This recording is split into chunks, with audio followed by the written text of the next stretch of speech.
On the airwaves of D93, Samantha and Phil, telling our story week after week, spreading love and joy for all to see. Oh yeah, we'll keep on dancing, we'll keep on singing, our hearts are open, our love is bringing. Hello and welcome to D93 News, presented by Idaho Farm Bureau. We are trying something out this week, as you probably noticed. Today's show is coming to you on Thursday instead of Wednesday, like we've done for the last few years. There's a good chance we'll be making this change permanent next year because it's a great opportunity to recap the board meetings which happen on Wednesday, so stay tuned for that. Now, speaking of board meetings, last night's board meeting was jam-packed. Some of the highlights were a school report from Hillcrest Stucco. Travis Hobson was recognized for a prestigious honor. And our next board meeting is June 12th. The board also has a work meeting scheduled for next week. Earlier this week, we had the opportunity to celebrate our retirees with the annual D93 retirement celebration. Today's kind of a more difficult day. We lost one of our great teachers yesterday, which just brings, I think, some more poignancy to this. It's great to see people that make it to retirement that are going to be able to go and enjoy some time after spending so many years working for the benefit of our kids, whether it's driving buses, cleaning up classrooms and hallways and cafeterias, or working in the classrooms with our kids. But they've put in a lot of years of effort and a lot of their own personal time to make a difference for kids. So I'm excited to see them get to have some time for their families now. We sure appreciate their hard work and dedication to the greatest school district around. We are a better place because of them, and we sure will miss them. Absolutely, absolutely. Well, the sound of swinging hammers and saws filled the air today as nearly 90 students from Shelley to Leadore participated in a wonderful event right here in D93. As part of the annual initiative, these students came together to build sheds for local veterans with the help of 15 to 20 volunteers in the construction industry and the National Guard. They built 10 sheds, and they will be delivered to veterans for no cost. This event not only supports our veterans, but also provides practical experience to our young participants. This has been awesome. It's an opportunity for us to, we help the students, teach them about construction. We need so many in this area. And then we also have the veterans that all these sheds will be donated to them. And it's just a great cause. It's something that we really need to do a little bit more. You can find more coverage of this event on our Facebook page. Well, Bridgewater Elementary hosted May I Compliment You Week, a unique event designed to foster a culture of kindness and thoughtfulness among its student body. We just wanted to spread kindness and get the kids involved with saying nice things to other kids, and so we challenged them to give 3 compliments throughout the week. And we have the music, we have the Don't You Know You're Awesome donuts going on this morning, and it's just to spread kindness and cheer.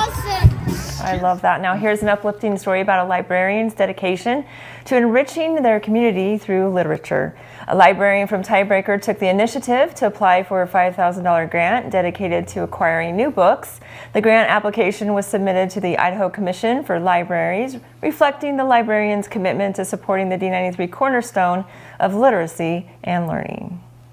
There's a lot that needs to go to the nonfiction, which is super expensive and always in need.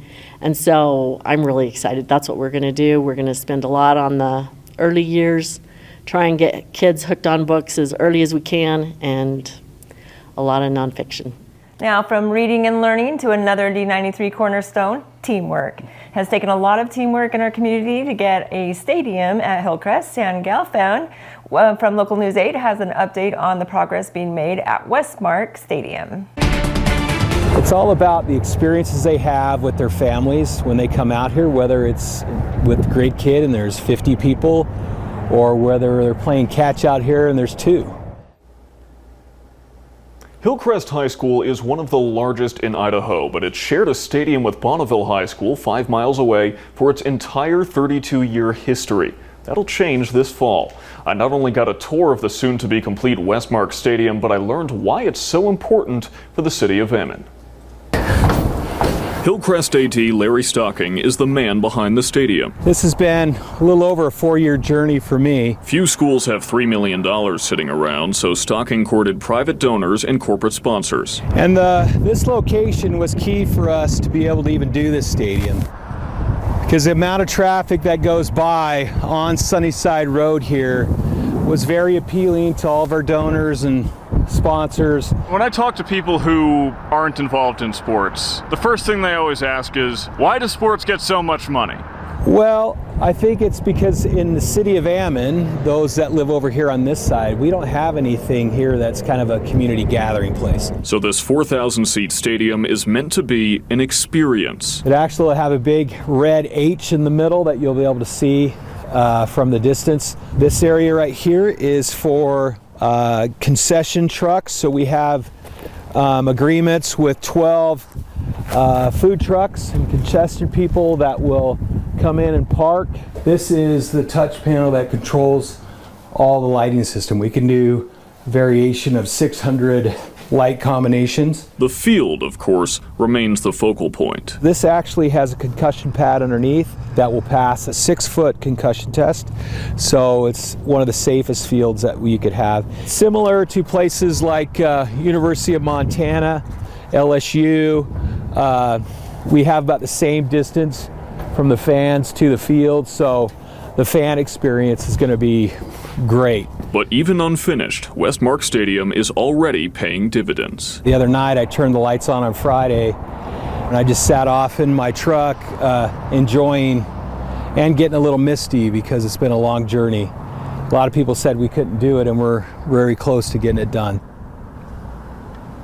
It'll still be a while before the entrance plaza and the locker rooms are finished, but Stocking says the field will be ready for Hillcrest's first football home game on September 6th. Please visit hillcreststadium.com if you are interested in donating to this project. You and I went in on a brick last year. I think it was right around this time. You can also contact the school for more information. And now it's time for our ERMAC Health Minute presented by Eastern Idaho Regional Medical Center.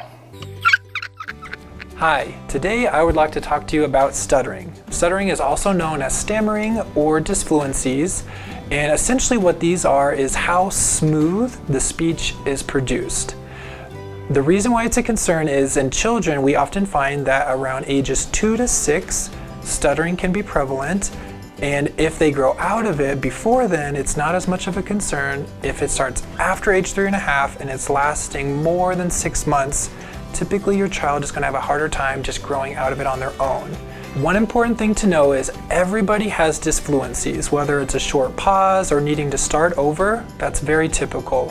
What becomes outside the range of typical is if it is happening multiple times, like syllable repetitions, I need to tell you something, or what we sometimes call a block, where the speech production just doesn't come out, like I need to tell you something. Those are disfluencies that are not typical and can be more disruptive to somebody's effective communication. If you find that your child is still struggling with any sort of stuttering, please have a referral sent from your pediatrician to ERMAC Pediatric Therapies, and we would love to work with your family on figuring out how best to navigate stuttering with your child in their life. Good information as always from our partners at ERMAC. We sure appreciate their support. Absolutely. This will probably be our last episode of the school year. Things always get a little cray-cray this time of year, and we'll be bringing you coverage of many of these events as they happen on our social media platforms. We appreciate our community for being so supportive of us, and we are so excited to be starting year 10 Wow. of D93 News next fall. So until then, We'll see you next time on D93 News.